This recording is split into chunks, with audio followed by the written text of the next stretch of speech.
r/askreddit. What is the biggest from genius to idiot example there has ever been? Gerald Ratner made two ill-thought statements during a speech in 1991 in which he called his own products crap and lost $500 million GBP, 1991 GBP at that, off the value of his company overnight. Costs less than a prawn sandwich from Marks & Spencer, and probably lasts just as long.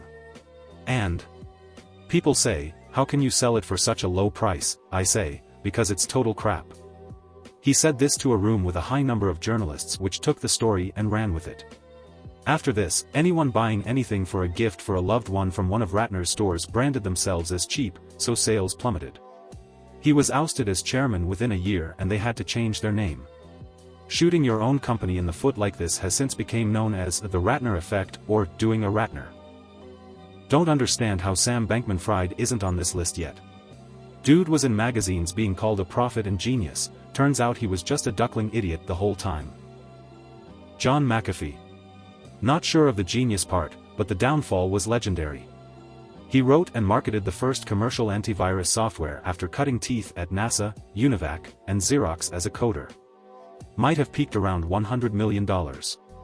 Then he sold his stake, told everyone to uninstall his company's product, retired, got into recreational drugs, lost tens of millions, possibly murdered a man in Belize, probably ducked a literal whale, ran for president of the US, and then was arrested in Spain for US tax evasion and then either killed himself or was murdered.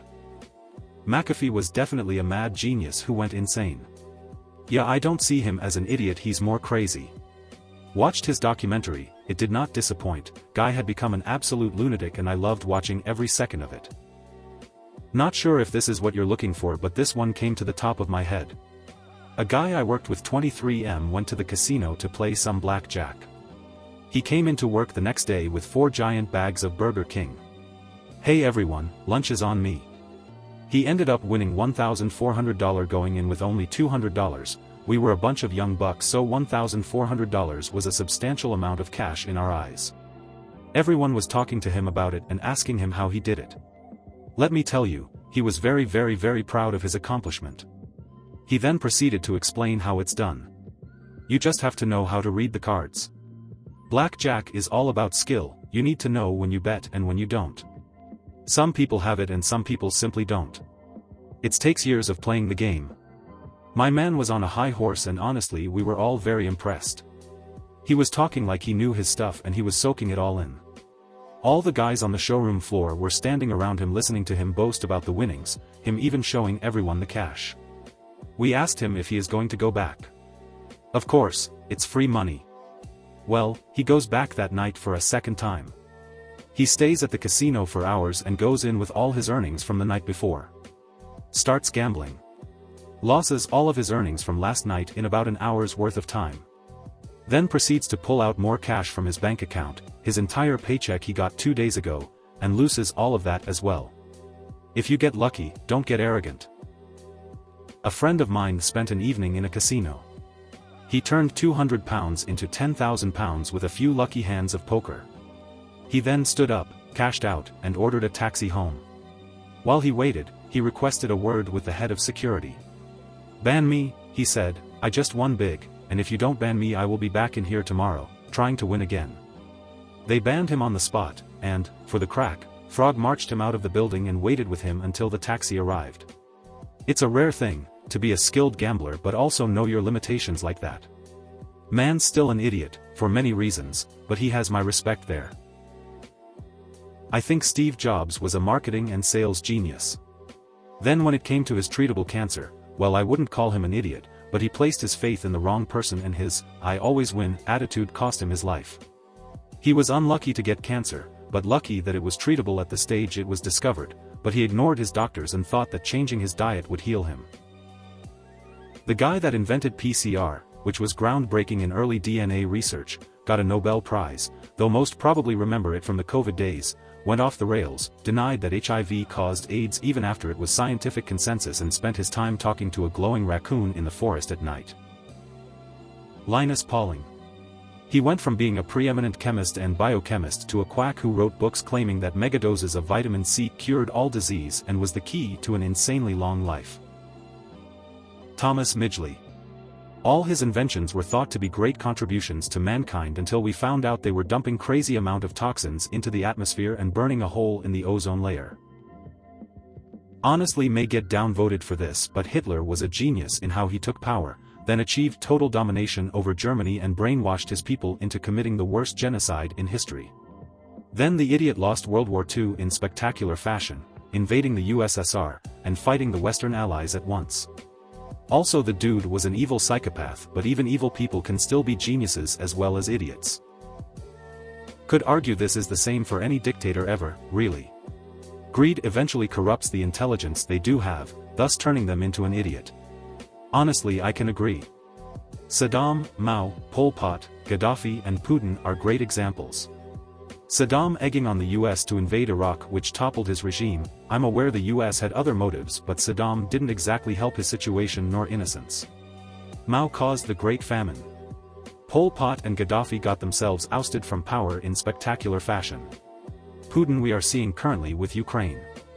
A lot of his later stupidity was due to him being a raging drug addict. His drug addiction caused him to make so many boneheaded decisions that the Allies actually stopped trying to assassinate him for fear that if they did kill Hitler, a more competent person would take his place. Imagine an alternate history where the Allies were successful in assassinating Hitler, and then Rommel takes the lead. World War II would have suddenly got much more difficult for the Allies. Germany wouldn't have kept throwing away entire army groups out of foolish ego trips. As a Pole, I have to mention an absolute winner from our side. Lech Walesa. He posts the stupidest stuff you could imagine on social media, always speaks about himself as a sole savior of the entire human race. Everything is happening thanks to him. He is posting this on a Polish equivalent of Reddit, so people are just teasing him there to post even more of such stupidities, and he always falls for that. On top of that, he posts there his naked photos in a bathtub full of beer, posts poorly photoshopped posters of himself with other historical figures. Basically, the guy made a walking meme out of himself. And he is still giving lectures on European universities as a special guest somehow. Edit. I didn't realize this needs to be added, but he is a Peace Nobel Prize winner, the face and one of the leaders of the Solidarity movement and a former president of Poland. John Harvey Kellogg. Nutritionist, inventor of corn flakes. Then decided that being a eugenicist was better. Oh, and decided that women's pleasure organs should be burned off with acid or removed altogether. William Shockley led the team at Bell Labs that invented the transistor. That breakthrough yielded portable radios and hearing aids, and made computer microchips possible in the decades that followed. He essentially allowed computers to go from filling a room in a building to eventually fitting in a desktop and then in your pocket. He received a Nobel Prize along with his team, and then spent the rest of his life spewing racism and eugenics garbage. Thomas Midgley Jr. should get an honorable mention. An American mechanical and chemical engineer. He played a major role in developing leaded gasoline, tetraethyl lead, and some of the first chlorofluorocarbons, CFCs, better known in the United States by the brand name Freon. Both products were later banned from common use due to their harmful impact on human health. Environmental historian J.R. McNeil opined that Midgley had more adverse impact on the atmosphere than any other single organism in Earth's history, and Bill Bryson remarked that Midgley possessed an instinct for the regrettable that was almost uncanny.